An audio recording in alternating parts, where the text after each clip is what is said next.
So, my name's Don. I'm here with Voices of the Homeless and all of you. And we are here today to fight for our shelters, to fight for our warming and cooling centers, and everything else that's going to help us on this journey. So, without anything else, I'd like to introduce Eileen Hayes, the CEO of Amos House.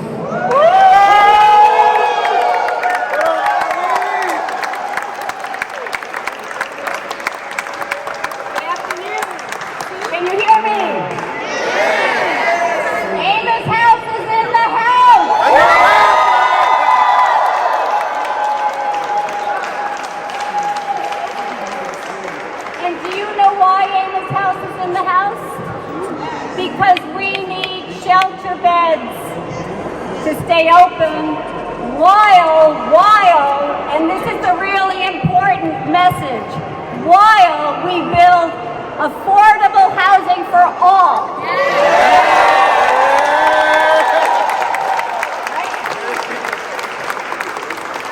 If we had enough housing, we would be so thankful to close shelters. But right now, we do not have enough housing, and we are at risk of losing 1,000 shelter beds with the current budget. And that is a shame. Is it a shame? Right? Amos House operates a shelter for families with 57 families and 150 children. And unfortunately, many of those children now think that the shelter is their home. And you know why? Because they've been there too long, and not for any fault of their own. They cannot find housing that they can afford, and the longer they're there, the more difficult it gets for them to become housed. Amos House is operating a shelter for men and women who are over 55. And do you know why we're doing that? Because men and women over 55 have been discharged from hospitals and nursing homes to the street. We had an 81-year-old man with open heart surgery 6 months prior to him coming to our shelter. No follow-up medical care, no medication until he got to our shelter. We had a 65-year-old woman who was sleeping on a park bench in Kennedy Plaza who had recently had a hip replacement surgery. No PT, no follow-up until she got to our shelter. So all of the folks here that are doing the frontline work, raise your hands. All the shelter directors and organizations, raise your hands. Woo!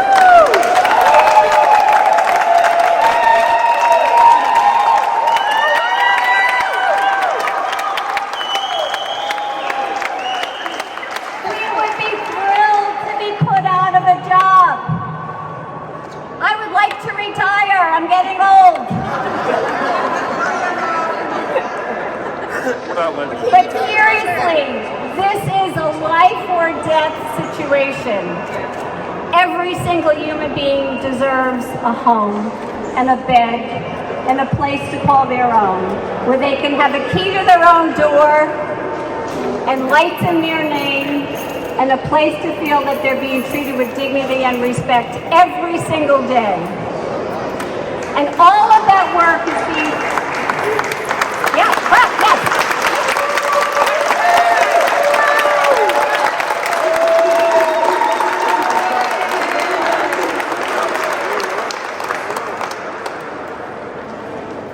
And I recognize that we're in a very, very challenging budget year.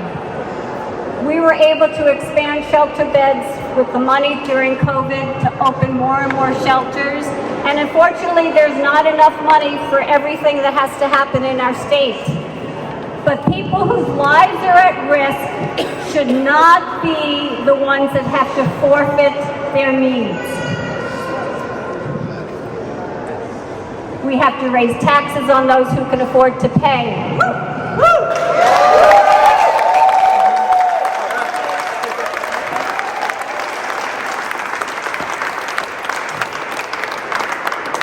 And we have to treat homelessness and folks that are unhoused as a public health crisis.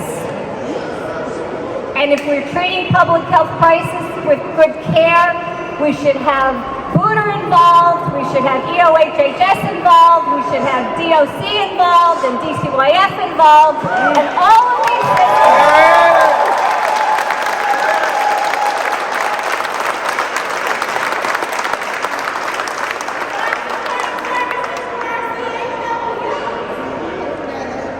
And so I ask you to stand up, be proud, be bold, and be fearless, because that's what we need, more now than ever.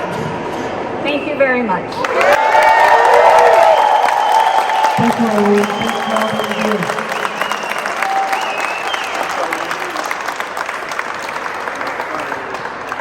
It's Don again. So some of you in here know my story, and some of you don't. Until 2 months ago, I was in a tent behind Trader Joe's, and I want to thank all of you for helping me through, because each and every one of you did, know it or not. And in that year that I was homeless, I went through some medical treatment, which was not pleasant, but less pleasant in a tent. Chemo is just not a pretty thing, but it was less pretty in a tent. And all of you helped me through, know it or not, whether you know me or not. Everybody in here helped.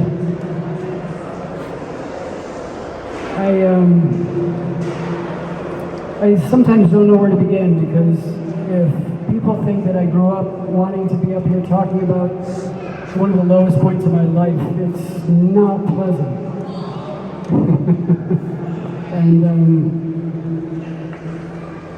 I'm here as much as I can be every week, trying to do what little I can to help move all of you into housing as well.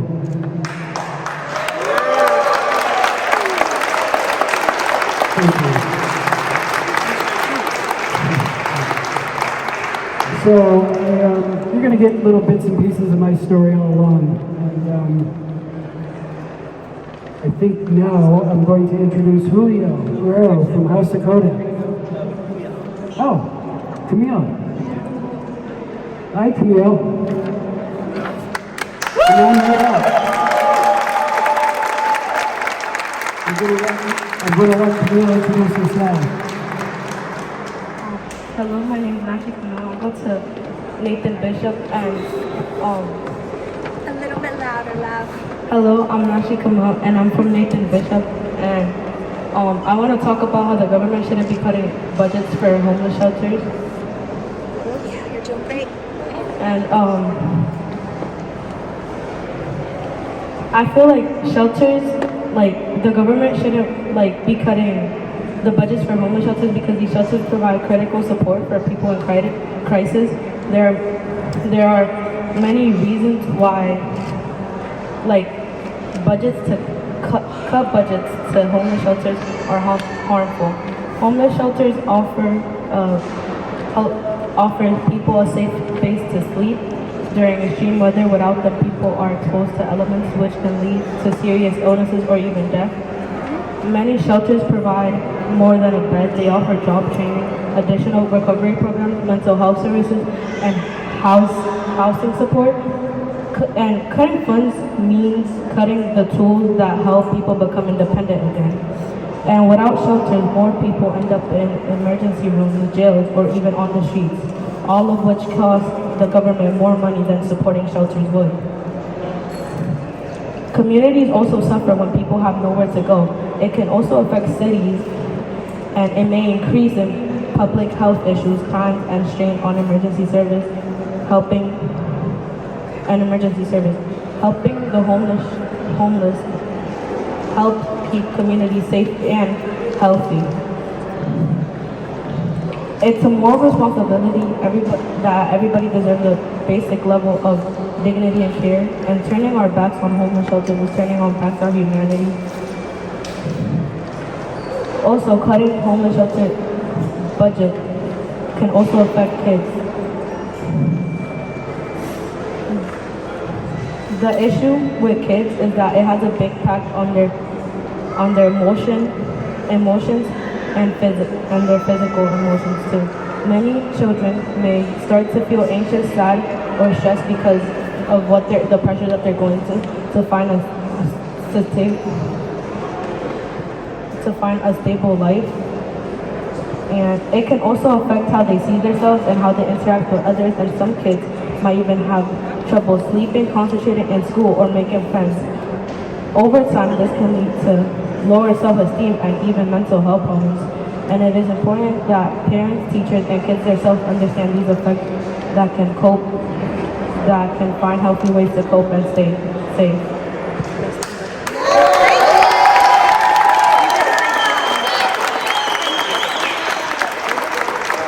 Thank you, Tino. It's down again. So, next I'd like to introduce one of our greatest advocates here at the State House, one of them, Mr. Jake Bisaillon, Senator Jake Bisaillon.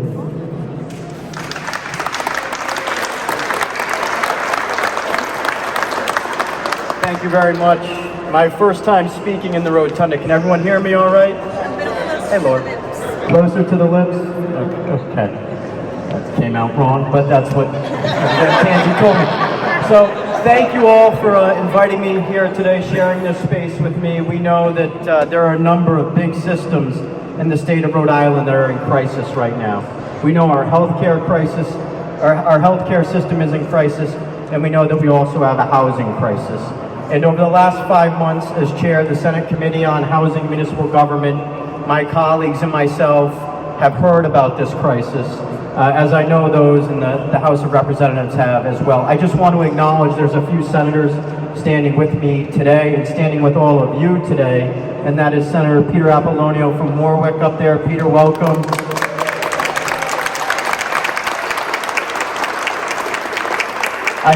I see Senator Urso has joined us as well, Senator Burke, who sits on the Housing Committee with me, and I'm sure that there's many others coming and going as well. It is busy this time of year, and that is something that I want to speak to. We are entering the home stretch up here in the State House, and I can tell you that over the next 3 to 4 weeks, over the next month in general, every single interaction you have up here could make the difference. This is crunch time. This is when budgets are being negotiated. This is when bills that could solve issues and heartache for so many are being debated. And everything is on the table, so to speak. So being up here, being active, making sure that this issue, an issue which is affecting more and more Rhode Islanders every year, the issue of homelessness, the issue of housing, is at the forefront, is so important. So I appreciate the advocacy. It's particularly important with respect to the state's budget.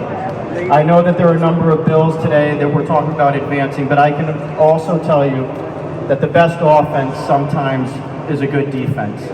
Right now, Rhode Island is facing a devastating rollback in our homelessness response. The proposed FY26 budget would cut funding for homelessness services by over 50%, from $33 million to $15.2 million. It's not okay. That's not okay. That means that we could also lose over 900 shelter beds. But I want to say something about that budget proposal that is so critical, and it's why I said that the best offense is sometimes a good defense. Because everything in that state's budget proposal is on the table right now. We know that we hear people talk about closing a structural deficit. I believe that Governor McKee should be commended for proposing two permanent funding streams for this issue for the first time in my memory. And I think it's so critical that we work to protect those funding streams in the state budget proposal. Because right now, over the next 3 to 4 weeks, there are folks that don't even want those funding streams in the state budget. So you cannot lose sight of something just because it's been proposed. It's an unfortunate reality, but it really speaks to the importance of why you're up here right now. Homelessness in Rhode Island has more than doubled over the last 5 years. We heard about it at the start of this session when I sat with the Senate Oversight Committee to hear about not only the increase in homelessness. We expect that at any given point over this year, more than 2,000 of our neighbors will experience homelessness, but also the changing face of homelessness. More and more individuals are driven into that downward cycle of despair because of the increased housing costs in the state of Rhode Island. With every day, it is something, an unfortunate reality that more and more of our neighbors must face. So we cannot allow the cuts to those two funding streams to happen, because the number, if so, could triple, not just double. That's not a policy issue. That would be a moral failure. This isn't just about shelter beds. It's about dignity, safety, and survival.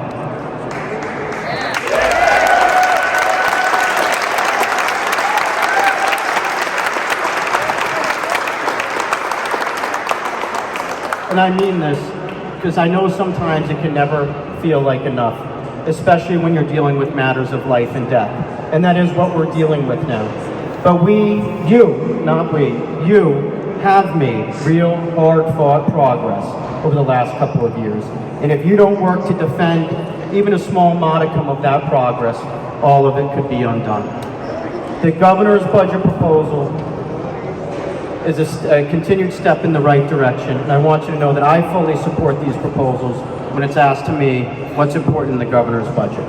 You're going to hear about, or you've probably already heard about some other pieces of legislation, but it's so important to talk about the state's budget because it's a big document, and oftentimes people see it as just a financial statement where there could be a revenue shortfall or there could be a structural deficit, but the bottom line is it's more than a financial statement.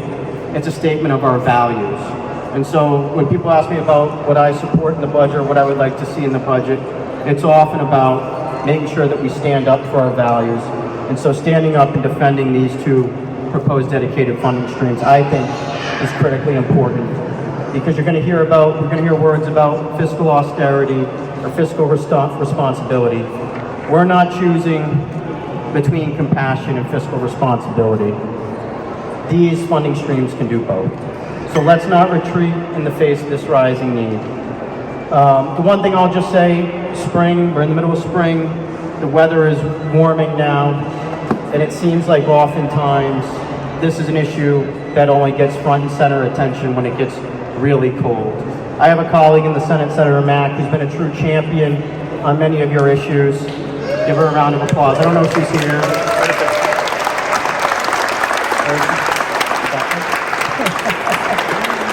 And she has a critical piece of legislation that we heard about 2 months ago, Senate Bill 713, that addresses shelters, warming centers, and cooling centers. And so I would just ask for an extra outpouring of support for that piece of legislation as we work to get it out of the Senate. Because I don't believe that any of us can stand by while families sleep in the cold, while shelters close, while the number of unhoused children grow. We must measure the strength of a state not by its buildings or balance sheets or budgets, but by whether its people, and I mean all its people, have a place to rest at night.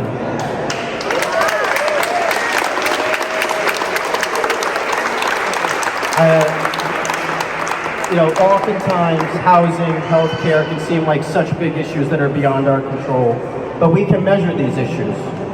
We know the number of homelessness, where it's grown from and what it's growing to. And if I told you that the number of individuals experiencing homelessness in the state of Rhode Island this year was around 2,500, to me, that sounds like a problem we can solve. It is within our power to act. It is within our grasp to prevent the collapse of the system we've worked to stand up to support these individuals. And if we do not, it will not be because we couldn't, but because we chose not to. The state budget, as I said, is not just a balance sheet. It is a financial reflection of policies we choose. It's a reflection of how closely our policies align with our morals. So let us not act out of convenience, but out of conscience. Thank you for welcoming me today. Have a great day. Jake, thank you so much. Jake welcomed me when I felt like I had no place here. And he told me that this is my house. And during one of my more mortified moments, he made me feel quite welcome. And believe me when I say he's one of our huge advocates. Another huge advocate is Representative Teresa Tanzi.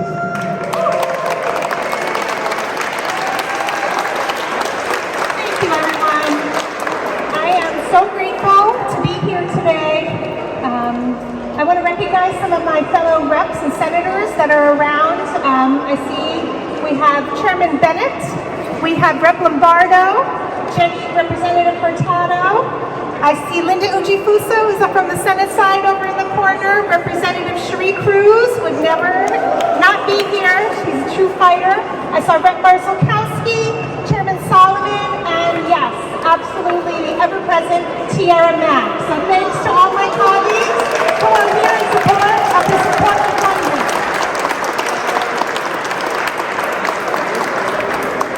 So these cuts are going to impact a lot more than our beds, than the beds that we have currently. Over 1,000 of them stand to be lost. In addition to that, we're losing resources that prevent people from becoming homeless. It's not just the beds, it's the supports they receive to prevent them from entering the shelter as well as exiting the shelter. We heard from our young woman speaker today about all the different services that are provided to people while they're in shelter. Being homeless is deeply impactful to the individuals experiencing it, as well as their family members, the children that are involved in this. We have to think about the lifetime impacts this has on an entire generation. Right now, I represent South Kingstown and Narragansett. And right now, we're closing a shelter, a family shelter in Kingston. Is it because there's no more need for family shelters in Kingston? No! Do we need more shelters for families? Yes, absolutely. So now we're putting 9 families out of shelter right now. The school year is not over. How do you think this is going to impact the people who are in that shelter who have to show up to school every Monday through Friday? Is that going to help those kids have better outcomes? No. This is the kind of impact that we're talking about when we cut these beds. It's more than just a 4-letter word.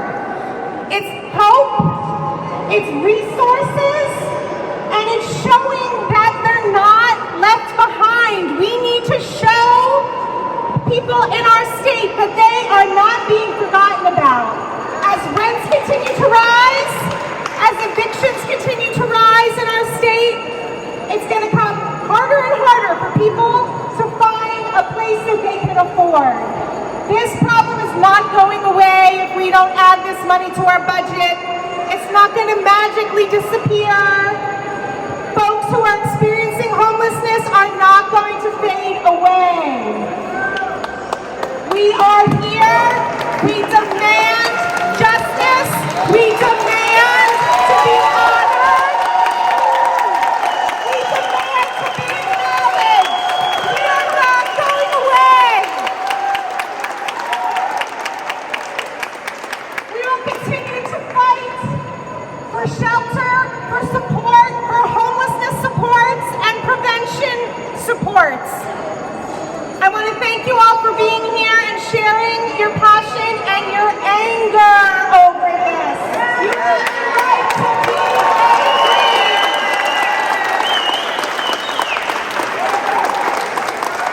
And we're not going away. I want to thank you all for being here. Teresa, as always, thank you. When I tell you we've got some really good advocates in this place, we do. Housing for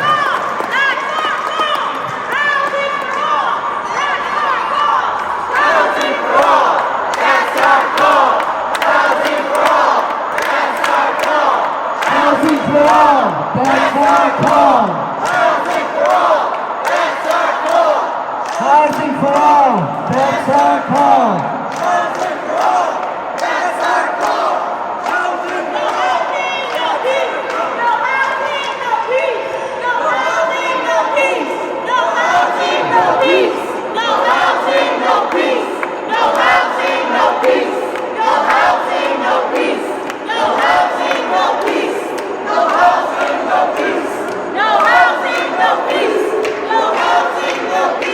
More housing, more peace.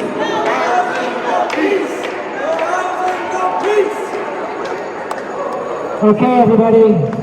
No housing, no what?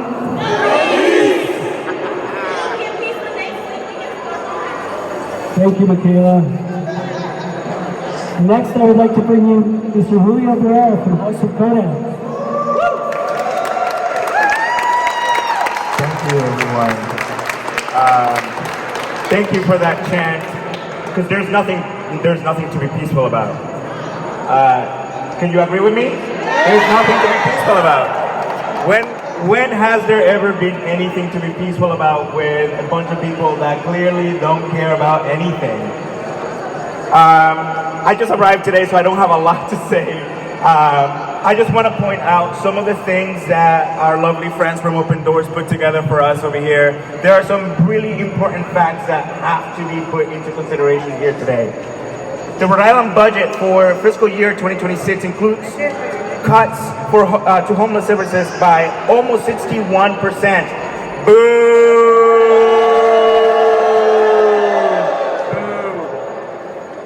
The Department of Housing will need at least $17.8 million more in funding. Can I get a hell yeah? Hell yeah! Thank you. Keeping the funding at the fiscal year 2025 levels, this will mean that we will need at least $15.2 million more. Because right now we have at least a 56 reduction to the budget for homelessness services. Boo! So, what does this mean? There will be at least 631 shelter beds across the board that will be cut. Boo! So, I'm from House of Kodak, one of the smallest shelters in town. I serve young people ages 18 to 24. What every legislator likes to say is our future. But what is our future if they don't have a home? What is our future if they don't have a place to live, where they can have a hot meal, where they can make friends, where they can build some roots, where they can get mail delivered, so they can get a job, so they can get their vital records. A lot of the young people I serve show up at my door without even an ID. They don't even know where their social security card is. They don't even know where their other vital records are. So most of the time it takes them months to get anything, to get any services. If they don't have housing, they can't get any of that. They will continue to be on the streets.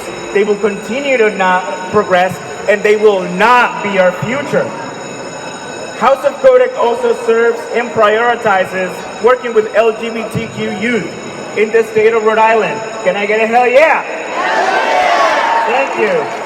But as you can see in this country with a goddamn Cheeto in DC, that shit might not happen. I might have to tell all my kids tomorrow, hey, fuck, I don't know what to do, and I might have to, we all lose our housing. We all lose our vitality, including myself. I'm 27 years old, and I started House of Kodak when I was 24. I was homeless at one point in my life, and without the support of the adults in my life, I would not be here standing in front of you today. So, I want you all, you hear that bell ringing right now, that means that all those people have to go into that chamber. Go talk to them. Be outrageous. Don't hold back. There's nothing to be peaceful about. Absolutely nothing. Absolutely fucking nothing. They will let us all die on this street. But if we don't tell them what we fucking need, you know, maybe they will know, maybe they not. They like to pretend that they don't listen. They like to pretend that they don't see us. They like to pretend that there is not a lot of things. And for, what's his name, Dan McKee, how many of you have seen the 2030 plan? Raise a hand. 2030 plan, how many of you have seen it? There's one page included for housing. Only one page. Boo! We need more than one page to solve this housing crisis.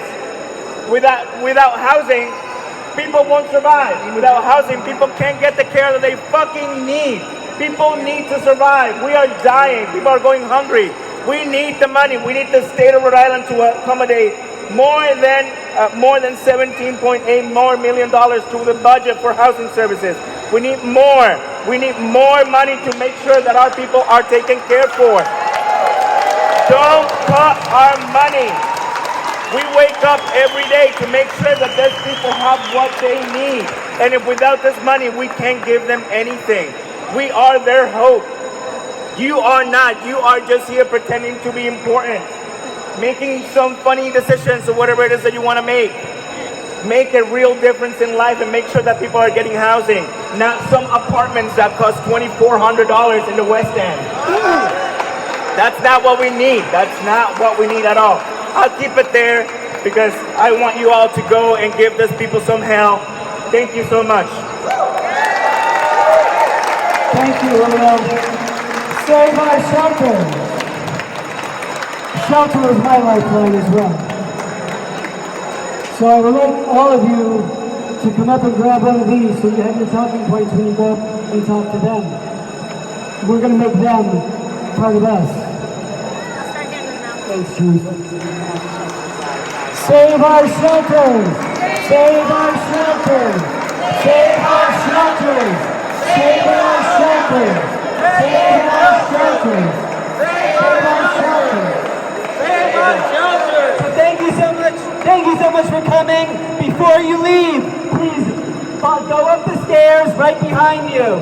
Stand in front of these two big rooms.